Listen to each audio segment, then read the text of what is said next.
નમસ્કાર, હું છું પ્રિયા અને તમે જોઈ રહ્યા છો જનતા કી જાણકારી ન્યૂઝ.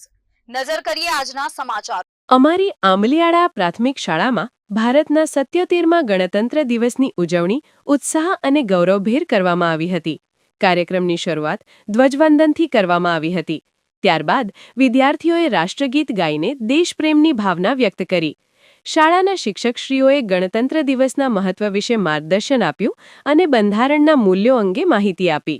વિદ્યાર્થીઓ દ્વારા દેશભક્તિ ગીતો, કવિતાઓ અને ભાષણો રજૂ કરવામાં આવ્યા. સમગ્ર કાર્યક્રમમાં શાળાનું વાતાવરણ દેશપ્રેમથી ઓતપ્રોત બની ગયું હતું.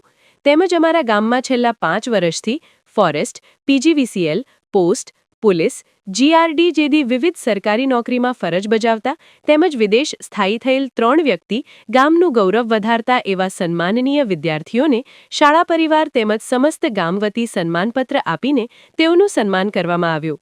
આ તકે તાલુકા પંચાયત સદસ્ય ભાવેશભાઈ જાદવ, તાલુકા પંચાયતના માજી સદસ્ય એવા પૂર્વ સરપંચ સોમાતભાઈ મકવાણા, પૂર્વ સરપંચ બચુભાઈ ખેરાળા, પૂર્વ સરપંચ ધનાભાઈ જાદવ તેમજ ઉપસરપંચ મુકેશભાઈ ગોહેલ, એસએમસી અધ્યક્ષ રૂપસિંહભાઈ સોલંકી, ગ્રામ પંચાયતના સદસ્યશ્રીઓ ઘેલુભાઈ મકવાણા, બચુભાઈ મકવાણા મોટી સંખ્યામાં ગ્રામજનો ઉપસ્થિત રહ્યા હતા.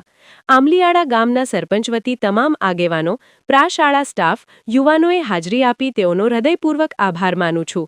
આવી ભાવના તેમજ ભાઈચારો કાયમી ગામમાં જળવાઈ રહે એવી ઈશ્વરને પ્રાર્થના.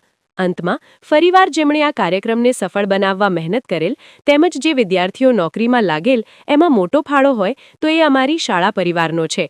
તેમનો સમગ્ર ગામ વતી હૃદયપૂર્વક આભાર માન્યો હતો. રિપોર્ટર વિક્રમ સાકટ, અમરેલી.